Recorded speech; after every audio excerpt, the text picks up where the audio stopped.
ബഹുമാന്യരായ സഹോദരി സഹോദരന്മാരെ, റബ്ബ് സുബ്ഹാനഹു വ തആല പ്രവാചകന്മാരിലൂടെ നമ്മെ ബോധ്യപ്പെടുത്തിയ അനുഷ്ഠാന കർമ്മങ്ങൾ, പ്രത്യേകിച്ച് അതിൻ്റെ ഉള്ളടക്കം ഗ്രഹിച്ചുകൊണ്ട് ധരിച്ചുകൊണ്ട് വളരെ ജാഗ്രതയോടുകൂടി ശ്രദ്ധയോടുകൂടി നിർവഹിക്കുന്ന അള്ളാഹുവിൻ്റെ ഇഷ്ടദാസന്മാരിൽ നാം ഏവരെയും ഉൾപ്പെടുത്തി അനുഗ്രഹിക്കുമാറാകട്ടെ.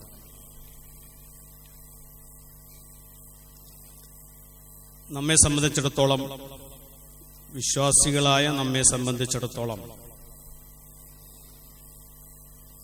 അള്ളാഹുവിനോടുള്ള കർമ്മപരമായ അനുസരണത്തിന്റെ ഏറ്റവും പ്രാഥമിക കർത്തവ്യം എന്ന് പറയുന്നത്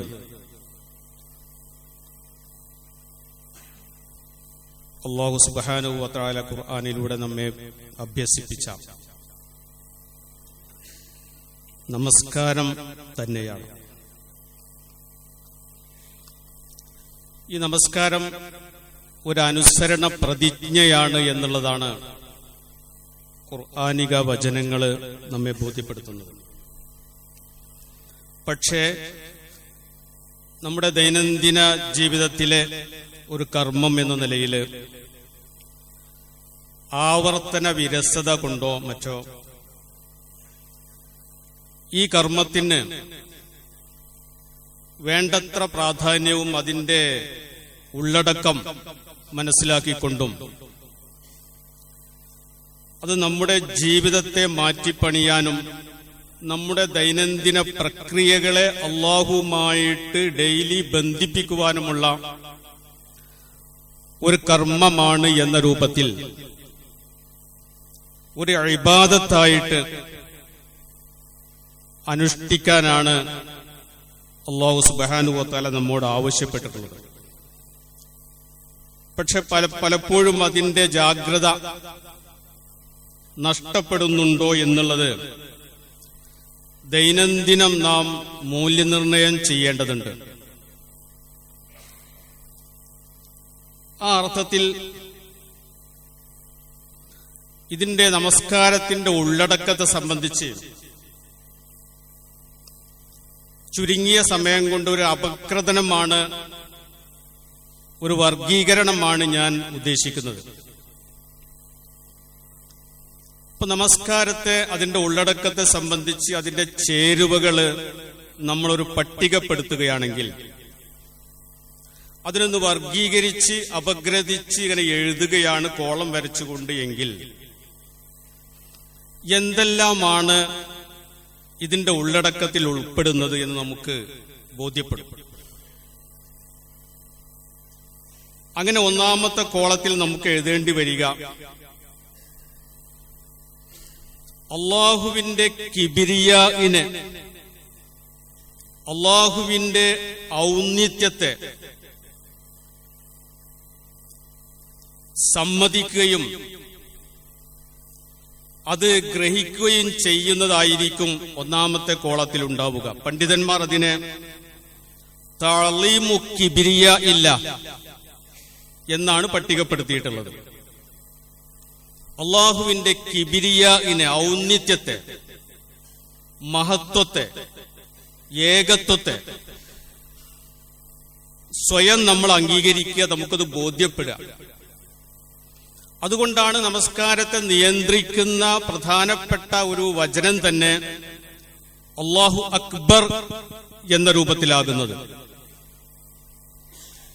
അല്ലാഹു അക്ബർ എന്ന് പറഞ്ഞാൽ അത് ഏറ്റവും വലിയ പ്രയോഗത്തിന്റെ ഭാഷാപരമായിട്ടുള്ള പ്രയോഗമാണ്. ഏറ്റവും വലിയവൻ, ഏറ്റവും ഉന്നതൻ. അതുകൊണ്ട് അതിനേക്കാൾ വലുത് മറ്റൊന്ന് നമ്മുടെ ജീവിതത്തിൽ ഉണ്ടായിക്കൂടാ. ഈ അർത്ഥത്തിലാണ് അള്ളാഹുവിന്റെ മഹത്വത്തെ നമ്മൾ മനസ്സിലാക്കേണ്ടത്. ഖുർആൻ അതിനെ വിശദീകരിക്കുന്നത് വലഹുൽ കിബ്രിയാഉ ഫിസ് സമാവാതി വൽ അർള്, വാനലോകത്തും ഭൂമിയിലും ഇങ്ങനെ ഏറ്റവും വലുത് ഒന്നേ ഉണ്ടാകാൻ പാടുള്ളൂ ഒരു വിശ്വാസിയെ സംബന്ധിച്ചിടത്തോളം. അത് നമ്മുടെ ജീവിതത്തിന്റെ ഏതാനും ചില മണിക്കൂറുകളോ നിമിഷങ്ങളിലോ മാത്രം ഈ വലിയവനെന്ന് നമ്മൾ പ്രഖ്യാപിക്കുകയും തുടർന്നുള്ള നമ്മുടെ മറ്റുള്ള ജീവിത മേഖലകളിലേക്ക് തിരിയുമ്പോൾ അതിനേക്കാൾ വലുത് മറ്റ് പലതും ഉണ്ടാവുകയും ചെയ്യുക എന്നുള്ളത് ഒരു വിശ്വാസിയെ സംബന്ധിച്ചിടത്തോളം ഒരിക്കലും അംഗീകരിക്കാൻ സാധ്യമല്ല. ഇതാണ് ഒന്നാമത്തെ കോളത്തിൽ നമുക്ക് രേഖപ്പെടുത്താനുള്ളത്. ഇനി രണ്ടാമത്തെ കോളം പരിശോധിച്ചാൽ ഒരു ഹൽഫ് എന്ന് പറഞ്ഞാൽ ഒരു പ്രതിജ്ഞയാണ് നമസ്കാരത്തിന്റെ ഉള്ളടക്കത്തിൽ കാണാൻ കഴിയാം. അത് നമ്മൾ ദുആഉൽ ഇഫ്തിതാഹ് എന്ന പേരിലൊക്കെയാണ് അത് അറിയപ്പെടുന്നത്. അത് യഥാർത്ഥത്തിൽ ഒരു പ്രതിജ്ഞയാണ്. വജ്ജഹ്തു വജ്ഹിയ എന്നാണ് പറയുന്നത്. എന്റെ മുഖം. എന്താണ് ആ മുഖത്തിന്റെ പ്രാധാന്യം, പ്രത്യേകതയും? എന്തുകൊണ്ടാണ് നമ്മൾ അങ്ങനെ തന്നെ പറയിപ്പിക്കുന്നത്? ഈ പ്രതിജ്ഞ എടുക്കുന്ന സമയത്ത് റസൂലുള്ളാഹി സ്വല്ലല്ലാഹു അലൈഹി വസല്ലം അതിനെ വിശദീകരിച്ചത് അൻ തഹ്ഫളർ റഅസ വമാ വഅ എന്നാണ്. ഈ തലയും അത് ഉൾക്കൊള്ളുന്ന അവയവങ്ങളും എന്ന് പറഞ്ഞാൽ നമ്മുടെ പഞ്ചേന്ദ്രിയങ്ങള് നമ്മുടെ മുഖത്താണ് നിൽക്കുന്നത്. നമ്മുടെ ദർശനവും ശ്രവണവും രസനവും ഘ്രാണനവും സ്പർശനവുമൊക്കെ മുഖവുമായി ബന്ധപ്പെട്ട് നിൽക്കുന്നു. നമ്മുടെ എല്ലാ വികാരങ്ങളെയും ഈ പഞ്ചേന്ദ്രിയങ്ങൾ മുഴുവൻ അള്ളാഹുവിന് കീഴ്പ്പെടേണ്ടതുണ്ട് എന്നുള്ള സന്ദേശം ഒരു പ്രതിജ്ഞ നമ്മൾ നമസ്കാരത്തിലൂടെ എടുക്കുന്നുണ്ട്. മൂന്നാമത്തെ കോളത്തിൽ നമുക്ക് എഴുതാൻ പറ്റുക ഈ നമസ്കാരത്തിൽ ഹംദ് ഉണ്ട്, സനാ ഉണ്ട്, സിഫാത്തുകളുണ്ട്. അള്ളാഹുവിനുള്ള സ്തുതിയുണ്ട്, വാഴ്ത്തലുണ്ട്, പുകഴ്ത്തലുണ്ട്. അള്ളാഹുവിന്റെ സവിശേഷതകൾ പ്രത്യേകമായിട്ട് നമ്മൾ അംഗീകരിക്കുന്നുണ്ട്, മനസ്സിലാക്കുന്നുണ്ട്. അത് അൽഹംദുലില്ലാഹി റബ്ബിൽ ആലമീൻ എന്നൊക്കെ പറയുമ്പോൾ ഈ വാഴ്ത്തലും പുകഴ്ത്തലുമാണ്. കാരണം നമ്മൾ അള്ളാഹുവിനോട് വലിയൊരു കാര്യം ചോദിക്കാൻ, അന്വേഷിക്കാൻ, അഭ്യർത്ഥിക്കാൻ പോവുകയാണ്. അതാകട്ടെ ജീവിതവുമായി ബന്ധപ്പെട്ട് നിൽക്കുന്ന സംഗതിയാണ്. അപ്പൊ ഓടിക്കേറി അങ്ങോട്ട് ചെന്ന് ആവശ്യപ്പെടുക സാധ്യവുമല്ല. അത് ഒരു സ്ഥലത്തും സാധ്യമല്ല. അതിൻ്റെതായ ചില ഫോർമാലിറ്റീസ് ഉണ്ട്. അത് അംഗീകരിച്ചേ പറ്റൂ. ആ അർത്ഥത്തിൽ അൽഹംദ്, അർ റഹ്മാൻ, അർ റഹീം, മാലിക് യൗമിദ്ദീൻ. അപ്പൊ അള്ളാഹു റഹ്മാനാണ്, റഹീമാണ്. എല്ലാ ഹംദും അള്ളാഹുവിനാണ് ഉണ്ടാകേണ്ടത്. അന്തിമ വിചാരണാഘട്ടത്തിന്റെ നിയന്ത്രിക്കുന്നവനാണ്, ആ ഘട്ടത്തെ നിയന്ത്രിക്കുന്നവനാണ്. ഈ ഭൂമുഖത്ത് ചെയ്യുന്ന എല്ലാ പ്രവർത്തനങ്ങളെയും കർമ്മങ്ങളെയും അളന്ന് തൂക്കി തക്കതായ പ്രതിഫലം നൽകുന്ന ദിവസത്തിന്റെ ഉടമസ്ഥനാണ് എന്നൊക്കെ വാഴ്ത്തി പുകഴ്ത്തി പ്രകീർത്തിക്കുക. ഇത് നമസ്കാരത്തിൽ നമുക്ക് കാണാൻ കഴിയും. നാലാമത്തെ കോളം പരിശോധിച്ചാൽ തഖ്ദീമുൽ ഇബാദ എന്നാണ് പണ്ഡിതന്മാർ അതിനെ സൂചിപ്പിച്ചിട്ടുള്ളത്. ഇബാദത്തിനെ സമർപ്പിക്കുക. അപ്പൊ എന്താ ഇബാദത്ത്? ഒരു വിശ്വാസിയെ സംബന്ധിച്ചിടത്തോളം അവന്റെ ജീവിതത്തെ ഇബാദത്താക്കി അള്ളാഹുവിന്റെ മുമ്പിൽ സമർപ്പിക്കലാണ് അതുകൊണ്ട് ഉദ്ദേശിക്കുന്നത്. ആ വചനം നമ്മൾ ഇയ്യാക നഅ്ബുദു വ ഇയ്യാക നസ്തഈൻ എന്ന വചനത്തിലൂടെ, എന്ന ഖുർആനിക വചനത്തിലൂടെയാണ് നമ്മൾ അള്ളാഹുവിന്റെ മുമ്പിൽ വെക്കുന്നത്. ഇതാകട്ടെ വലിയ പ്രാധാന്യവും പ്രത്യേകതയും ഉണ്ട് താനും. ഇബാദത്തിനെ സംബന്ധിച്ചിടത്തോളം അത് ജീവിതത്തിന്റെ ഏതാനും നിമിഷങ്ങളിലുള്ള അനുഷ്ഠാനങ്ങളുടെയും ആചാരങ്ങളുടെയും പേരല്ല.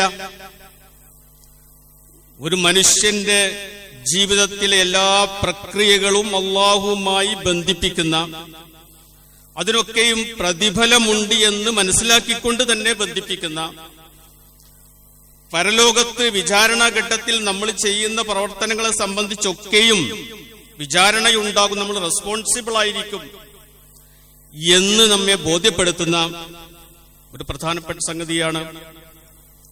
അത് നമ്മൾ ഇയ്യാക നഅ്ബുദു വ ഇയ്യാക നസ്തഈൻ എന്ന വചനത്തിലൂടെ പ്രകടിപ്പിക്കുന്നു. അവിടെയൊക്കെ പ്രത്യേകിച്ച് നിന്നെ മാത്രം ഞങ്ങൾ, നിനക്ക് മാത്രം ഞങ്ങൾ ഇബാദത്ത് ചെയ്യുന്നു. അറബി ഭാഷയില് നഅ്ബുദുക വ നസ്തഈനുക എന്ന് പറഞ്ഞാൽ തന്നെ ധാരാളമാണ് ആശയം വ്യക്തമാക്കാൻ. ഞങ്ങൾ നിന്നെ ഇബാദത്ത് ചെയ്യുന്നു, നിന്നോട് സഹായം തേടുന്നു, ആശയം പൂർണ്ണമായി. പക്ഷെ നമ്മൾ ചെയ്യുന്ന, നമ്മൾ അംഗീകരിക്കുന്ന, നമ്മൾ ഓതുന്ന ഈ വചനം നമ്മൾ ശ്രദ്ധിച്ചാൽ ഇയ്യാക എന്നൊരു പദം അതിന്റെ മുമ്പിൽ നമ്മൾ ചേർക്കുന്നുണ്ട്. അള്ളാഹുവിന്റെ വചനം നമ്മൾ ചൊല്ലുന്നുണ്ട്. എന്താണ് അതിന്റെ അർത്ഥം? ഇപ്പൊ നമ്മള് നുഹിബ്ബുക, ഒരാള് പറയാണ്, ഒരു കാമുകൻ പറയാണ് തന്റെ കാമുകിയോട് നുഹിബ്ബുക്കി, നിന്നെ ഞാൻ ഇഷ്ടപ്പെടുന്നു. ഇതിന്റെ അർത്ഥം നിന്നെ ഞാൻ ഇഷ്ടപ്പെടുന്നു, മറ്റു പലരെയും എനിക്ക് ഇഷ്ടമുണ്ട്, നിന്നെ മാത്രമല്ല എന്നൊരു അർത്ഥം അതിനുണ്ട്. അത് ഭാഷാ പ്രയോഗം അങ്ങനെയാണ്. അതേ സമയത്ത് ഇയ്യാക നുഹിബ്ബുക്കി എന്ന് ഒരാൾ പറഞ്ഞു കഴിഞ്ഞാൽ ആ കാമുകിയെ മാത്രമേ ഇഷ്ടപ്പെടുന്നുള്ളൂ, മറ്റൊരാളും എന്റെ ജീവിതത്തിൽ അവർക്ക് പ്രവേശനമില്ല. ഈ അർത്ഥമാണ് കിട്ടുക. ഇതാണ് നമ്മെ കൊണ്ട് അല്ലാഹു സുബ്ഹാനഹു വ തആല പറയിപ്പിക്കുന്നത്, ഇയ്യാക നഅ്ബുദു, ഞങ്ങൾ നിനക്ക് മാത്രമേ ഇബാദത്ത് ചെയ്യൂ, നിന്നോട് മാത്രമേ സഹായം തേടൂ, മറ്റൊരു ശക്തിയും. ഞങ്ങൾ ആദ്യം പറഞ്ഞു കഴിഞ്ഞു, ഏറ്റവും വലിയവൻ അല്ലാഹുവാണ്. അതിലൂടെയാണ് തുടങ്ങിയത്. ഈ പ്രക്രിയയിലേക്ക് നമ്മൾ കാലെടുത്ത് വെക്കുന്നത് അതിലൂടെയാണ്. പിന്നെ അതിനേക്കാൾ വലുത് ഒന്നും ഉണ്ടാവുക സാധ്യവുമല്ല. പിന്നീട് അതുകൊണ്ടാണ് ആ ഇബാദത്ത് എന്നുള്ളത്. പിന്നീട് അവിടെ ഉള്ള മറ്റൊരു സംഗതി എന്ത് ചോദിച്ചാൽ, ഒന്നും രണ്ടും ഭാഗങ്ങൾ കഴിഞ്ഞതിന് ശേഷം ഇയ്യാക നഅ്ബുദു എന്ന് പറയുന്നതോട് കൂടിയിട്ട് അവിടെ ഒരു ഡൈവേർഷൻ വരികയാണ്. അതുവരെയും സാധാരണ അല്ലാഹു സുബ്ഹാനഹു വ തആല അല്ലാഹുവിന്റെ സവിശേഷതകളും അല്ലാഹുവിനോടുള്ള വാഴ്ത്തലും പുകഴ്ത്തലും ഒക്കെ പ്രകടിപ്പിക്കുന്നതിന് വേണ്ടി തേർഡ് പേഴ്സൺ എന്ന ഒരു സംഭാഷണ ശൈലിയാണ് ഉപയോഗിച്ചത്. അൽഹംദുലില്ലാഹി റബ്ബിൽ ആലമീൻ, അല്ലാഹുവിന്റെ സ്തുതി, അവൻ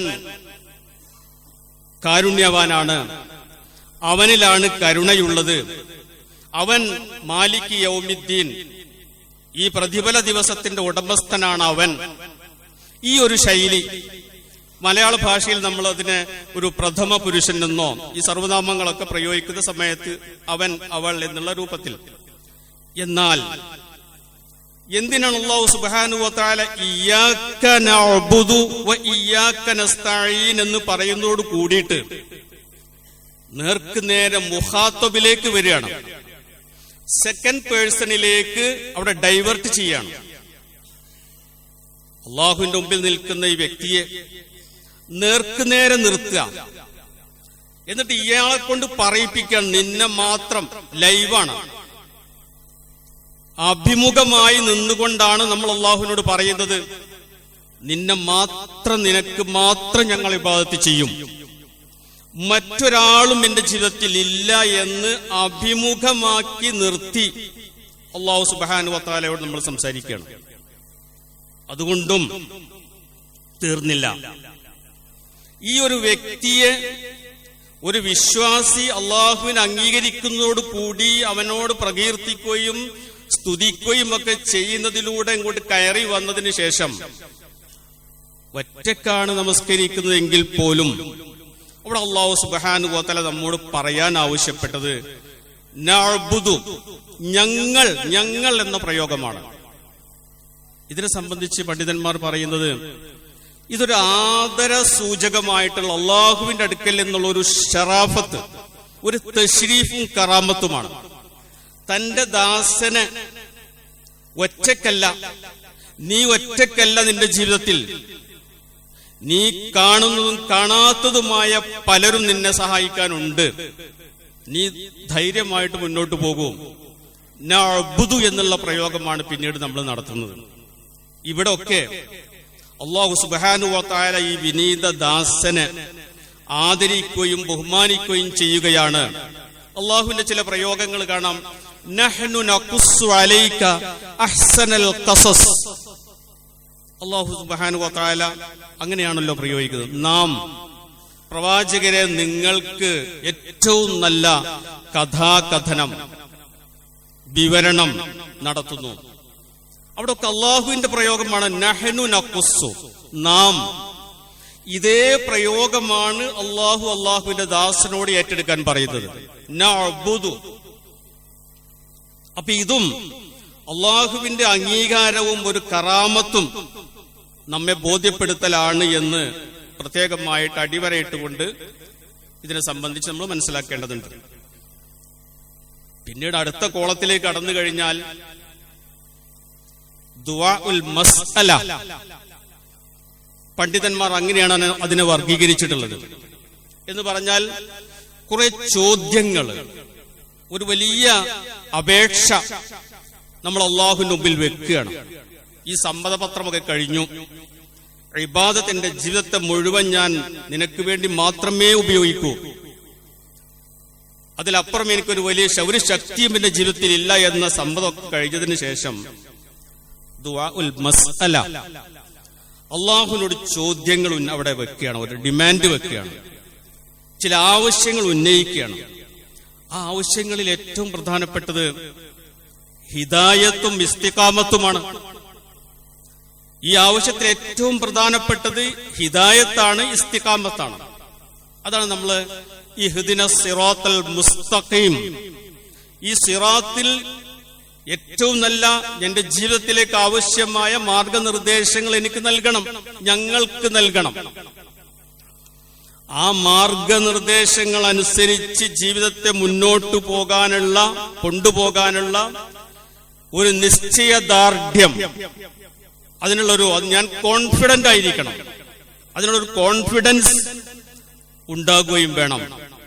അത് ആർക്കെങ്കിലും വേണ്ടി എപ്പോഴെങ്കിലും പോരാ, ജീവിതാന്ത്യം വരെയും ഈ ഒരു നിശ്ചയദാർഢ്യത്തോടു കൂടി മുന്നോട്ട് പോകുകയും വേണം ഈ ഹിദായത്തിലൂടെ. ഈ ഹിദായത്ത് എന്ന് പറയുമ്പോൾ ഏതാനും അനുഷ്ഠാനങ്ങളും ആചാരങ്ങളും ഒക്കെ നിർവഹിക്കാനുള്ള ഗൈഡ് ലൈൻസ് അല്ല. അത് മാത്രമല്ല, എങ്ങനെ നമസ്കരിക്കണം, എന്താണ് നോമ്പിന്റെ ചൈതന്യം, ഹജ്ജിന്റെ അർക്കാനുകൾ എന്താണ്, ഇതൊക്കെ പ്രതിപാദിക്കുക മാത്രമല്ലല്ലോ. ഒരു ജീവിതത്തിന്റെ എല്ലാ പ്രക്രിയകൾക്കും വേണ്ട മുന്നോട്ട് കൊണ്ടുപോകേണ്ടതിനുള്ള മാർഗനിർദ്ദേശങ്ങൾ, അതാണ് ഹിദായത്ത്. ഒരു വിശ്വാസിയെ സംബന്ധിച്ചിടത്തോളം അവന്റെ ജീവിതത്തിന്റെ അവന്റെ സാമ്പത്തിക രംഗം എങ്ങനെ മുന്നോട്ട് കൊണ്ടുപോകണം, അവന്റെ രാഷ്ട്രീയ രംഗം എങ്ങനെ മുന്നോട്ട് കൊണ്ടുപോകണം, അവന്റെ സാമൂഹികമായ ഇടപെടലുകൾ എങ്ങനെയായിരിക്കണം, അവന്റെ കുടുംബത്തെ എങ്ങനെയാണ് നയിക്കേണ്ടത്, വ്യക്തി ജീവിതത്തിൽ അവൻ എങ്ങനെയാണ് പെരുമാറേണ്ടത്, അയൽപക്കവുമായിട്ട് എന്തായിരിക്കണം, തുടങ്ങിയിട്ടുള്ള എല്ലാ സംഗതികളെയും മുന്നോട്ട് കൊണ്ടുപോകാനുള്ള ഗൈഡ് ലൈൻസ്, അതാണ് ഹിദായത്ത്. ഈ ഹിദായത്താണ് നമ്മൾ നേർക്കുനേരെ നിന്ന്, അഭിമുഖമായിട്ട് നിന്ന് അല്ലാഹു സുബ്ഹാനഹു വ തആലയുടെ മുമ്പിൽ ഒരു ചോദ്യമായിട്ട്, ഒരു ആവശ്യമായിട്ട്, ഒരു റിക്വസ്റ്റ് ആയിട്ട് അള്ളാഹുവിന്റെ മുമ്പിൽ വെക്കുന്നത്. ഇതും കഴിഞ്ഞാൽ അടുത്ത കോളത്തിലേക്ക് ഞാൻ ചുരുക്കി അതിന്റെ ചില കാര്യങ്ങൾ മാത്രമാണ് സൂചിപ്പിക്കുന്നത്. അടുത്ത കോളത്തിലേക്ക് എത്തിക്കഴിഞ്ഞാൽ അൽ ഇസ്തിമാഉ ഇലാ കലാമില്ല. നമ്മൾ നമ്മുടെ കാര്യങ്ങളൊക്കെ അവിടെ സമർപ്പിച്ചു, നമ്മുടെ ആവശ്യം അവിടെ ഉന്നയിച്ചു. ഇനി അള്ളാഹുവിനോട് ചില കാര്യങ്ങൾ, മറ്റു ചില കാര്യങ്ങൾ നിന്നോട് ഇങ്ങോട്ടും പറയാനുണ്ട്, അതും കൂടി നീ കേൾക്കണം. അതാണ് നമ്മൾ ഈ ഖിറാഅത്ത്, നമ്മുടെ ഫാത്തിഹയ്ക്ക് ശേഷം ഈ ഡിമാൻഡൊക്കെ ഫാത്തിഹയിലൂടെ നമ്മൾ സമർപ്പിച്ചതിന് ശേഷം നമ്മൾ എന്തിനാ സൂറത്ത് ഓതുന്നത്? ഈ സൂറത്തിലൂടെ അള്ളാഹു നമ്മോട് ഇങ്ങോട്ട് ചില കാര്യങ്ങൾ പറയാണ്. ഖുൽ ഹുവല്ലാഹു അഹദ് അഥവാ അള്ളാഹു ഒരുത്തിന്റെയും മാതാവുമല്ല, പിതാവുമല്ല, അള്ളാഹുവിന് സന്താനവുമില്ല, അള്ളാഹുവിന് തുല്യരായിട്ട് ഒരു ശക്തിയുമില്ല. ഇത് നീ ഉറക്കെ പ്രഖ്യാപിക്കണം. പ്രവാചകനെ നിങ്ങളും പ്രഖ്യാപിക്കണം, നിങ്ങളുടെ ഉമ്മത്തും അത് പ്രഖ്യാപിക്കണം. ഇങ്ങനെ കുറെ കാര്യങ്ങൾ ഇങ്ങോട്ട് പറയുന്നുണ്ട്. റബ്ബനാ വജഅൽനാ മുസ്ലിമൈനി ലക വമിൻ ദുർരിയ്യതിനാ ഉമ്മത്തൻ മുസ്ലിമത്തൻ ലക. അല്ലാഹുവേ, ഇബ്രാഹിം നബി അലൈഹി സ്വലാമും മകനും ഇസ്മായിൽ നബി അലൈഹി സ്വലാമും അല്ലാഹുവിനോട് പ്രാർത്ഥിച്ച പോലെ ഞങ്ങളെ രണ്ടുപേരെയും മുസ്ലിങ്ങളാക്കണമേ. ഞങ്ങൾ രണ്ടാളെയും പോരാ, വമിൻ ദുർരിയ്യതിനാ ഉമ്മത്തൻ മുസ്ലിമത്തൻ ലക, ഒരു നല്ല മുസ്ലിം സമൂഹം, ഞങ്ങളുടെ സന്താനങ്ങളിൽ നിന്ന് നല്ലൊരു ആദർശ സമൂഹത്തെ വാർത്തെടുക്കാനുള്ള സകല വിഭവവും അതിനുള്ള സൗകര്യവും സാധ്യതയും പടച്ചവനെ എന്റെ പിൻതലമുറകൾക്ക് നൽകണമേ എന്ന് പ്രാർത്ഥിച്ചല്ലോ. ഇതാണ്, ഇതും കൂടി ഇതൊക്കെ അല്ലാഹു നമ്മോട് പറയുന്നുണ്ട്. അപ്പൊ അത് നമ്മൾ ചെവികൊള്ളണം. അതാണ് വൈദാ ഖറഅതുമുൽ ഖുർആന ഫസ്തമിഉ ലഹു വഅൻസിതു. രണ്ട് വാക്കുകൾ പ്രത്യേകം പറയുന്നുണ്ട്. ഖുർആൻ വായന കേട്ടുകഴിഞ്ഞാൽ, ഖുർആനിന്റെ ശബ്ദം കേട്ടുകഴിഞ്ഞാൽ നിങ്ങളത് ശ്രദ്ധിക്കണം. ശ്രദ്ധിച്ചാൽ മാത്രം പോരാ, വഅൻസിതു, അത് ഗ്രഹിക്കണം, അതിന്റെ ആശയം ഉൾക്കൊള്ളണം, അത് ധരിക്കണം, അത് പ്രയോഗിക്കണം. ഇതൊക്കെ ഇൻസാത്ത് എന്നുള്ള പദം ഉൾക്കൊള്ളുന്നുണ്ട്. അപ്പൊ ജീവിതത്തിൽ അതിന്റെ പ്രയോഗവും നടത്തണം. ഈ അർത്ഥത്തിൽ നമ്മൾ അതിനെ വർഗീകരിക്കുമ്പോൾ അള്ളാഹുവിന് ഇങ്ങോട്ട് പറയാനുള്ള ആ സംസാരത്തിന്റെ ഭാഷ്യം, അതിന്റെ ആശയം, അതിന്റെ ഗ്രഹണം, അതിന്റെ ഉള്ളടക്കം എന്താണ് എന്ന് ബോധ്യപ്പെടാതെയുള്ളൊരു നമസ്കാരക്കാരന്റെ നമസ്കാരത്തെ പറ്റി ആലോചിച്ചു നോക്കൂ. അള്ളാഹു വെറുതെ പറഞ്ഞതല്ലല്ലോ, ഫഖലഫ മിൻ ബഅദിഹിം ഖൽഫുൻ അളാഉസ് സ്വലാത്ത വത്തബഉശ് ശഹവാതി ഫസൗഫ യൽഖൗന ഗയ്യ. ഒരു സമൂഹം അവർ നമസ്കരിക്കുന്നില്ല എന്നല്ല അള്ളാഹു പരാതി പറഞ്ഞത്. അളാഉസ് സ്വലാത്ത, നമസ്കാരത്തെ അവർ പാഴാക്കി. അവർ ദൈനംദിനം നിർവഹിക്കുന്നുണ്ട്. പക്ഷെ അളാഉസ് സ്വലാത്ത വത്തബഉശ് ശഹവാതി, ദേഹേച്ഛകൾക്ക് അടിമപ്പെട്ടുകൊണ്ട് നമസ്കാരത്തെ അവർ പാഴാക്കുകയാണ്. അവർ ചില ക്രിയകളൊക്കെ നടത്തുന്നുണ്ടായിരിക്കാം, ശാരീരികമായ ചലനങ്ങൾ മറ്റുള്ളവർക്ക് പ്രകടമായിരിക്കാം. പക്ഷേ അവരുടെ മനസ്സ് പലതിന്റെയും അടിമകളായിട്ട് മാറിക്കൊണ്ടിരിക്കുന്നു.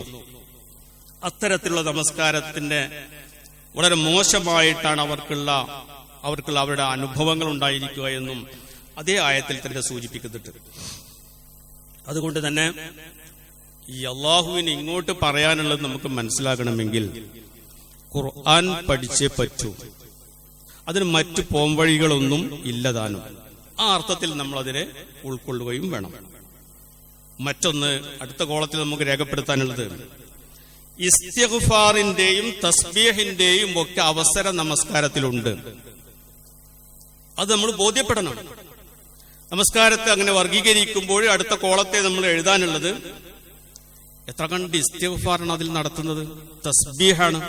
നമ്മൾ റുക്കൂഴിലേക്ക് പോകുമ്പോൾ, സുജൂദിലേക്ക് പോകുമ്പോൾ സുബ്ഹാന റബ്ബിയൽ അലാ എന്നോ സുബ്ഹാന റബ്ബിയൽ അലീം എന്നോ അല്ലെങ്കിൽ സുബ്ഹാനക്കല്ലാഹുമ്മ റബ്ബനാ വബിഹംദിക് അല്ലാഹുമ്മ ഗഫിർലി എന്നോ ഇനി മറ്റു പ്രാർത്ഥനകളുമുണ്ട്.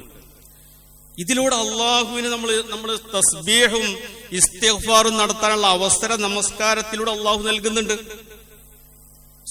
ഒരു സുജൂദ് കഴിഞ്ഞാൽ രണ്ടാമത്തെ സുജൂദിന്റെ ഇടയിലുള്ള ഇരുത്തം, എന്തൊക്കെ കാര്യങ്ങളാണ് നമ്മൾ അവിടെ അള്ളാഹുവിനോട് ആവശ്യപ്പെടുന്നത്. റബ്ബി ഗഫിർലി എന്ന് ആദ്യം പറയുന്നു ഇസ്തിഗ്ഫാർ, പിന്നീട് റഹ്മത്ത് ആവശ്യപ്പെടുന്നു, റഹംനി വജ്ബുർനി എന്ന് പറഞ്ഞാൽ അതിന്റെ അർത്ഥം എന്താണ്? ദാരിദ്ര്യത്തിൽ നിന്നും എല്ലാ തിന്മകളിൽ നിന്നും അപകടങ്ങളിൽ നിന്നും എന്നെ നീ സംരക്ഷിക്കണമേ എന്ന് തന്നെയാണ് അതിനെ മുഫസ്സിറുകൾ രേഖപ്പെടുത്തിയിട്ടുള്ളത്. അതിനൊരു ഒറ്റവാക്ക് കൊണ്ടൊന്നും, വിട്ടുവീഴ്ച എന്നോ മറ്റൊരു പദം കൊണ്ടൊന്നും സാധൂകരിക്കാൻ സാധ്യമല്ല. എന്റെ ദാരിദ്ര്യം നീക്കണം, എന്നെ അപകടങ്ങളിൽ നിന്ന് രക്ഷപ്പെടുത്തണം, ഇത്തരം അർത്ഥങ്ങളൊക്കെയും ഈ വജ്ബുർനി വർഫഅനി എനിക്ക് ഉയർച്ച നൽകണം. എന്റെ ഭൗതിക ജീവിതത്തില്, ഉപജീവന മാർഗത്തിൽ, എന്റെ തൊഴിലില്, ഇവിടെ ഒക്കെ നമുക്ക് പ്രമോഷൻ വേണമല്ലോ. ഇതൊക്കെ അള്ളാഹുവിനോടും നമ്മൾ കുറച്ചൊക്കെ കാര്യങ്ങൾ പറയണം. ആ ബോധ്യം നമുക്കുണ്ടാകണം. എന്നാൽ മാത്രമേ അത് യുസ്റായിട്ട്, എളുപ്പമായിട്ട് നീക്കാൻ പറ്റുകയുള്ളൂ. മറ്റൊരു കോളത്തിൽ നമുക്ക് എഴുതാനുള്ളത് തഹിയ്യാത്തും മുബാറക്കാത്തും സ്വലവാത്തും ത്വയ്യിബാത്തും ഒക്കെ ഉണ്ടല്ലോ. ഇതിനൊക്കെ പണ്ഡിതന്മാർ പറയുന്നത് എന്താ? തഹിയ്യാത്ത് എന്ന് പറയുന്നത് നമ്മൾ ആശീർവാദങ്ങളാണ്, അഭിനന്ദനങ്ങൾ. ഈ അവസരം കിട്ടിയതിൽ ഇതിലൊരു അംഗമാകാൻ നമ്മൾ സാധാരണ ഒരു സ്റ്റേജിൽ എന്തെങ്കിലും ഒരു അവസരം കിട്ടിയാൽ നമ്മൾ പറയുമല്ലോ, എനിക്ക് വലിയ സന്തോഷമുണ്ട്, ഇങ്ങനെ ഒരു ഫുർസ, ഒരു ചാൻസ് എനിക്ക് നൽകിയതിൽ, ഈ മുസ്ലിം ഉമ്മത്തിൽ ഒരു അംഗമായി തീരാൻ എനിക്ക് അവസരം നൽകിയതിൽ അല്ലാഹുവേ ഞാൻ എല്ലാവിധ ഭാവുകങ്ങളും നേരുന്നു. അത് നമ്മുടെ നാക്കുകൊണ്ടുള്ള ഒരു പറച്ചിലാണ്. പിന്നീട് സ്വലവാത്തുകൾ. ഈ സ്വലവാത്ത് എന്ന് പറഞ്ഞാൽ എന്താ? എന്റെ നമസ്കാരങ്ങൾ, എന്റെ കർമ്മങ്ങളാണ്. അതൊക്കെ നമ്മുടെ അംഗങ്ങൾ കൊണ്ട്, നമ്മുടെ അവയവങ്ങൾ കൊണ്ട് നിർവഹിക്കുന്നതാണ്. നമ്മുടെ കർമ്മരംഗമാണ് അവിടെ പറയുന്നത്. അതും നിനക്കാണ്. അത്തഹിയ്യാത്തു വസ്സലവാത്തു ലില്ലാഹ്, അല്ലാഹുവേ നിനക്കാണ് എന്ന് അവിടെ ഉറക്കെ പ്രഖ്യാപിക്കുകയാണ്. വത്വയ്യിബാത്ത് എന്നൊരു പദം തുടർന്ന് വരുന്നുണ്ട്. എന്റെ എല്ലാ നല്ല സമ്പാദ്യങ്ങളും നിനക്കാണ്. വസ്തയ്യിബാത്തു ലില്ലാഹ്. അല്ലാഹു സുബ്ഹാനഹു വ തആല മറ്റൊരു സ്ഥലത്ത് പറഞ്ഞല്ലോ, അൻഫിഖു മിൻ ത്വയ്യിബാതി മാ കസബ്തും, നിങ്ങൾ സമ്പാദിച്ചതിൽ ഏറ്റവും മികവുള്ളത്, ഏറ്റവും നല്ലത് നിങ്ങൾ ചിലവഴിക്കുക, അള്ളാഹുവിന്റെ മാർഗത്തിൽ ചിലവഴിക്കുക. അപ്പൊ ഈ ത്വയ്യിബാത്ത് കുറെ ഇങ്ങോട്ട് തന്നെ ആവശ്യപ്പെടുക എന്നുള്ളതല്ല ഒരു വിശ്വാസി സ്വീകരിക്കേണ്ടത്. അള്ളാഹുവിന് അങ്ങോട്ട് കുറെ കൊടുക്കാനുണ്ട്. അത് നമ്മൾ അത്തഹിയ്യാത്തിൽ ഇരുത്തി നമ്മെ ബോധ്യപ്പെടുത്തുന്നുണ്ട്. സ്വലവാത്ത് മാത്രം പോരാ, തഹിയ്യാത്തും പോരാ. ത്വയ്യിബാത്ത്, അൻഫിഖൂ മിമ്മാ റസഖ്നാകും, അൻഫിഖൂ മിൻ ത്വയ്യിബാതി മാ റസഖ്നാകും, നിങ്ങൾക്ക് നൽകിയതിൽ നിങ്ങൾ അള്ളാഹുവിന് കൊടുക്കുക. ആ ഒരു മനസ്സ്, ആ ഒരു മാനസികാവസ്ഥ നമ്മെ ബോധ്യപ്പെടുത്തുന്നു. ഈ നമസ്കാരത്തിലൂടെ തന്നെയാണ് ദൈനംദിനം ബോധ്യപ്പെടുത്തുന്നു എന്നുള്ളതാണ്. പിന്നീട് ഷഹാദത്ത് പുതുക്കാൻ പറയുന്നുണ്ട്. അടുത്ത കോളം തജ്ദീദു ഷഹാദ, ജദ്ദിദു ഈമാനക്കും. അവിടെ നമ്മൾ കൈ ഉയർത്തിക്കൊണ്ടും കൈ തുടർന്നിങ്ങനെ ചലിപ്പിച്ചുകൊണ്ടുമൊക്കെ ഈ ഷഹാദത്ത്, എന്റെ ജീവിതം അള്ളാഹുവിന് എനിക്ക് സാക്ഷിയായിരിക്കും എന്ന് പ്രഖ്യാപിക്കലാണ്. അത് എല്ലാ ഡെയിലി നിർബന്ധമായും 17 പ്രാവശ്യം, മറ്റുള്ള കർമ്മങ്ങളിലൂടെ മറ്റും അല്ലാഹു സുബ്ഹാനഹു വ തആല നമ്മെ ബോധ്യപ്പെടുത്തുന്നുണ്ട് എന്നുള്ളതാണ് നമ്മൾ മനസ്സിലാക്കേണ്ടത്. അടുത്തത് മറ്റൊരു ബോധ്യവും കൂടിയുണ്ട്. വഷ്ഹദ് ബി അന്നാ മുസ്ലിമൂൻ. അതാണ് ഇബ്രാഹിം നബി അലൈഹി സ്വലാം ഹനീഫൻ മുസ്ലിമൻ. ഞങ്ങൾ രണ്ടുപേരെയും പിന്നീട് പറഞ്ഞു ഉമ്മത്ത് മുസ്ലിമ എന്ന് മറ്റൊരായത്തിലും പറഞ്ഞു. ബി അന്നാ മുസ്ലിമൂൻ, ഞങ്ങൾ മുസ്ലിങ്ങളാണ് എന്ന് ഞങ്ങൾ എവിടെയും സാക്ഷ്യപ്പെടുത്തും. അത് ആർജവത്തോടു കൂടി പറയും. എന്തെല്ലാം പ്രതിസന്ധികളും പ്രതിഭാസങ്ങളും ഉണ്ടായാലും ഈ ഞങ്ങളുടെ ഹൃദയത്തില് ഈമാനിക അംശമുള്ള കാലത്തോളം വലില്ലാഹിൽ ഇസ്സത്തു വലി റസൂലിഹി വലിൽ മുഅ്മിനീൻ, അല്ലാഹുവിനാണ് ഔന്നിത്യം, അല്ലാഹുവിന്റെ പ്രവാചകന്മാർക്കാണ് ഔന്നിത്യം.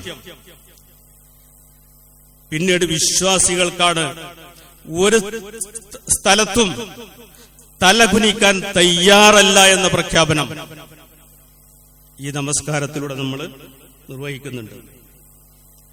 മാത്രമല്ല, അസ്സലാമു അലൈക അയ്യുഹൻ നബിയ്യു വറഹ്മത്തുള്ളാഹി വബറകാതുഹു, അസ്സലാമു അലൈനാ വഅലാ ഇബാദില്ലാഹി സ്വാലിഹീൻ, മുഴുവൻ മുസ്ലിങ്ങളുമായിട്ട് കണക്ട് ചെയ്യിപ്പിക്കുന്നുണ്ട്. ഒരു ഇസ്ലാമിക സാഹോദര്യം. ഇത് നമ്മൾ അറിയുന്നുണ്ടോ അറിയാതെയാണോ എന്നൊന്നും നമ്മളാണ് പരിശോധിക്കേണ്ടത്. ഈ നമസ്കാരത്തിൽ ഇരുത്തിയിട്ട് ലോകത്തുള്ള മുഴുവൻ മുസ്ലിങ്ങളുമായിട്ട് നമ്മെ കണക്ട് ചെയ്യുന്നുണ്ട്. പലസ്തീനിലായിരുന്നാലും ശരി, സിറിയയിലായിരുന്നാലും ശരി, നമ്മുടെ രാജ്യത്തുള്ള മുസ്ലിങ്ങളായിരുന്നാലും ശരി, എല്ലാ ലോകത്തുള്ള മുഴുവൻ വഅല അലൈന വഅല ഇബാദില്ലാഹി സ്വാലിഹീൻ എല്ലാവരുമായിട്ടൊരു കണക്ഷൻ, ഒരു സാഹോദര്യം ഇതിലൂടെ, ഈ നമസ്കാരത്തിലൂടെ അല്ലാഹു സുബ്ഹാനഹു വ തആല നമ്മെ ബോധ്യപ്പെടുത്തുന്നുണ്ട് എന്നുള്ളതും നമ്മൾ മനസ്സിലാക്കേണ്ട ഒരു സംഗതിയാണ്. അവസാനം റസൂലുള്ളാഹി സ്വല്ലല്ലാഹു അലൈഹി വസല്ലമയുടെ സ്വലാത്ത്, പിന്നെ അതിനു മുമ്പ് ഞാൻ സൂചിപ്പിച്ചു ആ അവസാനത്തിലുള്ള പ്രാർത്ഥന. നമസ്കാരത്തിലൊക്കെ പ്രത്യേകിച്ച് സുന്നത്ത് നമസ്കാരത്തിലാണെങ്കിൽ പോലും 2 റക്അത്ത് നമസ്കരിക്കുക നമുക്ക് ധൃതിയുള്ള, നമ്മൾ ബിസിയാണ് എന്ന് വിചാരിച്ച് നമുക്കുള്ള പ്രാർത്ഥനയാണ് ആ നമസ്കാരത്തിന്റെ അവസാനത്തിൽ, ആ തഹിയ്യാത്തിൽ ഉള്ളത്. അല്ലാഹുമ്മ ഗ്ഫിർ ലീ, എനിക്ക് പുറത്തു തരണം, ഞാൻ ചെയ്തത് മുഴുവൻ പരസ്യമായിട്ടും രഹസ്യമായിട്ടും മുമ്പും ഇനി ചെയ്യാൻ വല്ല ഒരു അവസരം പൈശാചികമായ പ്രലോഭനങ്ങൾക്ക് ഉണ്ടാവുകയാണെങ്കിൽ അതുപോലും എനിക്ക് പുറത്തു തരണം. അദാബുൽ ഖബറിൽ നിന്ന് എന്നെ രക്ഷിക്കണം, അദാബുൻ നാറിൽ നിന്ന് എന്നെ രക്ഷിക്കണം. ഈ പ്രാർത്ഥന നമ്മുടെ അത്തഹിയ്യാത്തിന്റെ അവസാനത്തെ ഭാഗമാണ്. പലപ്പോഴും അത് പലരും വിട്ടുകളയാ ചെയ്യാം, അതിന് സമയമില്ല, നമ്മൾ ബിസിയാണ്. അത് നമ്മൾ ചെയ്യാൻ പാടുള്ളതല്ല. അത് അള്ളാഹുവിനോട് പറയാൻ ഉള്ള ഒരു സന്മനസ് നമ്മൾ കാണിക്കേണ്ടതുണ്ട്. ഈ അർത്ഥത്തിൽ നോക്കുമ്പോൾ ധാരാളം കല്ലികൾ തിരിച്ച് ഈ നമസ്കാരത്തെ നമ്മൾ വർഗീകരിച്ച് മനസ്സിലാക്കുകയാണെങ്കിൽ വലിയ കാര്യങ്ങൾ നമുക്ക് ബോധ്യപ്പെടും. അല്ലാഹു തന്നെ പറയുന്നുണ്ടല്ലോ, അല്ലാഹു സുബ്ഹാനഹു വ തആല ഖുസ്സിമത്തിസ് സ്വലാത്തു ബൈനി വബൈന അബ്ദി, ഈ നമസ്കാരത്തെ 2ആക്കി ഇങ്ങനെ ഭാഗിച്ചിരിക്കുകയാണ്. ഒരു ഭാഗം എനിക്കും ഒരു ഭാഗം എന്റെ ദാസനുമാണ്. നമ്മൾ അൽഹംദുലില്ലാ എന്ന് പറയുമ്പോ അല്ലാഹു പറയുന്നു ഹമദനി റബ്ബി, എന്റെ നാഥൻ എന്നെ സ്തുതിച്ചു. നമ്മൾ ഓരോരുത്തരും നമസ്കരിക്കുമ്പോ അള്ളാഹു കൂടെ പറയാണ്. ഇത് ഖുദ്സിയായ ഹദീസിൽ പറയുന്നതാണ്, ബുഖാരിയും മുസ്ലിമും റിപ്പോർട്ട് ചെയ്തിട്ടുള്ള. അപ്പൊ ആ അർത്ഥത്തിലൊക്കെ അതിന്റെ അവസാനം സൂറത്തുൽ ഫാത്തിഹയുടെ അവസാനം വരെയും അത് നമുക്ക് പരിശോധിക്കാൻ, അത് കാണാൻ കഴിയും. അള്ളാഹുവിന്റെ ഏറ്റുപറച്ചില്. ഈ അർത്ഥത്തിൽ നമസ്കാരത്തെ നമ്മൾ സമീപിക്കുകയും അതിന്റെ ഓരോ ഘട്ടങ്ങളെ സംബന്ധിച്ച് നമ്മൾ ബോധ്യപ്പെടുകയും ഗ്രഹിക്കുകയും അത് ഉൾക്കൊള്ളുകയും ചെയ്തുകൊണ്ടായിരിക്കണം നമ്മുടെ നമസ്കാരവും നമ്മുടെ മറ്റ് കർമ്മങ്ങളും ഒക്കെ എന്ന് സാന്ദർഭികമായിട്ട് സൂചിപ്പിക്കുകയാണ്. അല്ലാഹു സുബ്ഹാനഹു വ തആല ഏറ്റവും നല്ല രൂപത്തിൽ മികവോടും തികവോടും കൂടി ഉള്ളടക്കം മനസ്സിലാക്കിക്കൊണ്ട് ഈ കർമ്മപരമായിട്ടുള്ള അനുസരണം നിർവഹിക്കുവാനുള്ള സാധ്യതയും അതിനുള്ള സൗഭാഗ്യവും നമുക്ക് എല്ലാവർക്കും നൽകി അനുഗ്രഹിക്കുമാറാകട്ടെ.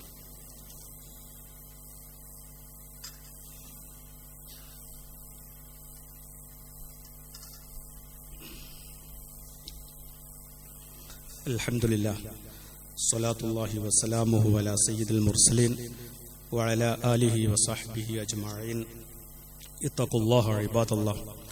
اللهم صل على جميع الأنبياء والمرسلين وعلى الخلفاء الراشدين وعلى أبي بكر الصديق رضي الله تعالى عنه وعلى عمر بن الخطاب رضي الله تعالى عنه وعلى عثمان بن عفان رضي الله تعالى عنه وعلى علي بن أبي طالب رضي الله تعالى عنه وعلى 6 البقية من العشرة المبشرة وعلى سائر المهاجرين والأنصار والتابعين الأخيار إلى يوم القرار رضوان الله تعالى عليهم أجمعين.